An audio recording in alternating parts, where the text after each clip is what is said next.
The Memphis Grizzlies are on the clock. This is a team that really needs everything. The other night, Jeff Van Gundy, and I'm quoting you, Coach, said that Memphis should just blow up their entire roster. 3 rookies in the starting lineup. A lot of speculation as to what they're going to do. What do you guys think the Grizzlies should do? A team, to me, that needs talent. I think it's going to be a telling situation if they take with all these point guards on the board. Do you trust Mike Conley? If you do, then the question is, take the big guy. But certainly it will tell you whether they believe that Mike Conley is the point guard of the future for them. Right, well, I think Lionel Hollins has done a great job there as a coach, but what they need is best players to build around. They need a star player, and I think they need to swing for the fences to try to get that star.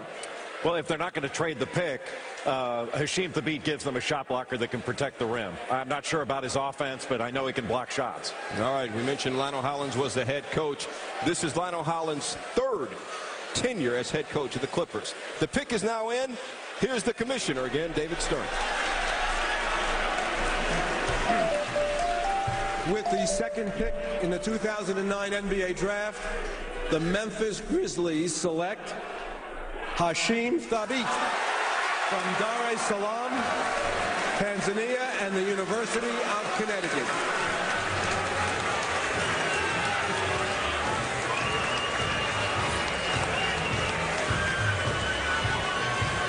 In case you were wondering, did the commissioner really just say Tanzania?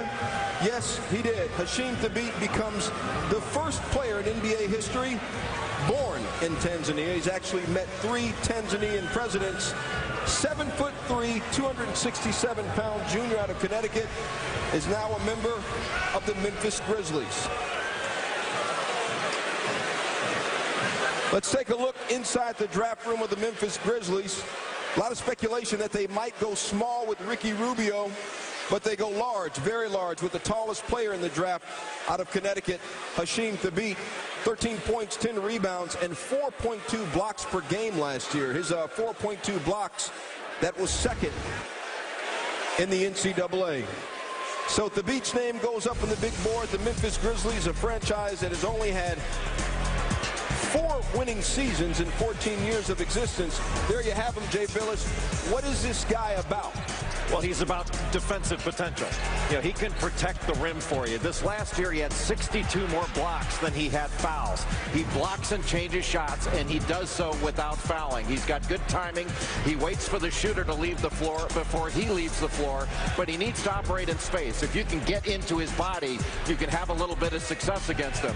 I think you have to draft him for his defense first and his defense only, frankly, because I'm not sure his offense is ever really going to get there. I think he can get better offensively. He's got pretty good hands. He can make a catch. He gets stickbacks, but I'm not sure he's ever going to be a great low post center.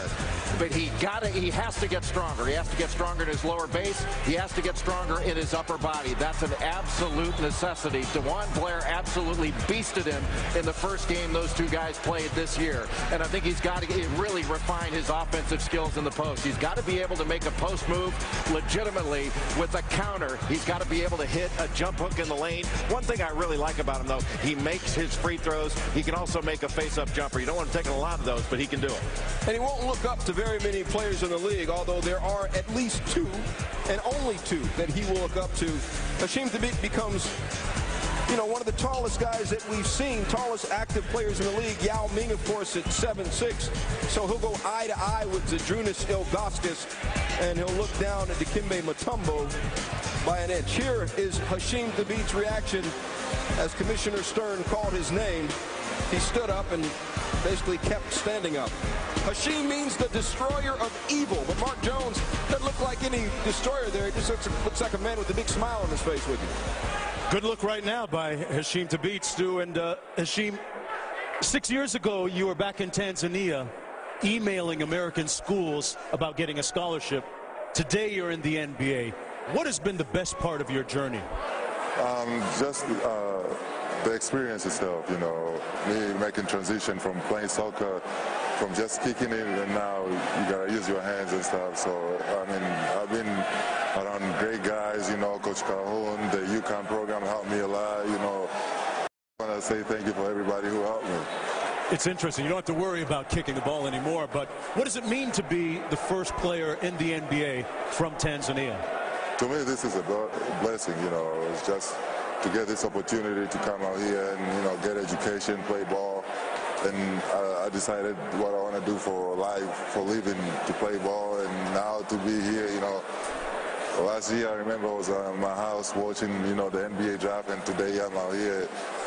It's just great, man. You know, there's a lot of kids dreaming to be in the position I am right now. So to me, it's a blessing. Just, I got no words to say. Opens up a lot of doors overseas. And to think that he just wanted to come to America, get a degree, and go back, Stu, to Tanzania and get a good job. He's got a good job right now.